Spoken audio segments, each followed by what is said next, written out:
આજરોજ અમારા ગામમાં આજ છેલ્લા 1 વર્ષ દિવસથી બસ અમારી આ બંધ હતી. અમારી છોકરીઓ ભણવા જતી અકાળા ઉતરી જતી રોજને માટે ત્યાંથી હાલીને આવતી. આ ચોમાસાનું અત્યારે સિઝન છે અને હેરાન થતી છોકરીઓ ઘણો સમય છે.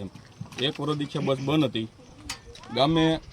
ગામના આગેવાન રામભાઈ ખેજા હતા, રૂડા હતા અને રજૂઆત કરી. એ લોકોએ દિલીપભાઈને જાણ કરી. દિલીપભાઈ આપણા પ્રમુખ દિલીપભાઈ સિસોદિયા, એની આમ તો મહેરબાનીથી એનો આભાર માનીએ ગામ વતી આપણે, અને એને અમારી બસ ફરીથી પાછી ચાલુ કરી દીધી છે. એ બદલ કારીમડા વતી દિલીપભાઈનો ખૂબ ખૂબ આભાર. આજરોજ અમારા ગામની અંદર અમારે ઘણો સમય કે બસનો પ્રશ્ન હતો. 1-1.5 વર્ષથી અમારા ગામમાં બસ બંધ હતી. અમારી દીકરીઓ જે માળિયા ભણવા જાય છે એ છેલ્લા 1 વર્ષ દિવસથી અકાળા રોજને માટે ઉતરી જતી અને 2-2.5 કિલોમીટર ત્યાંથી આવી ચોમાસાની રહેતું હોય, વરસાદનો ટાઈમ હોય, રોજ હાલીને આવતી અને બહુ હેરાન થતા બધા. અને ગામનો આ કેદુનો આ પ્રશ્ન હતો. વારંવાર ગામે રજૂઆત કરી.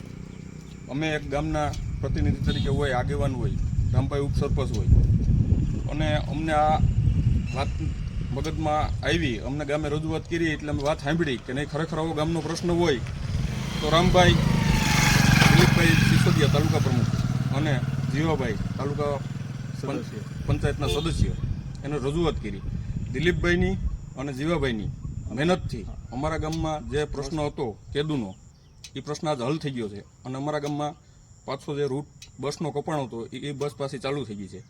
એમાં અમે કારીમડા ગામ વતી દિલીપભાઈ સિસોદિયા અને જીવાભાઈ એનો આ ગામ વતી અમે આભાર માનીએ છીએ.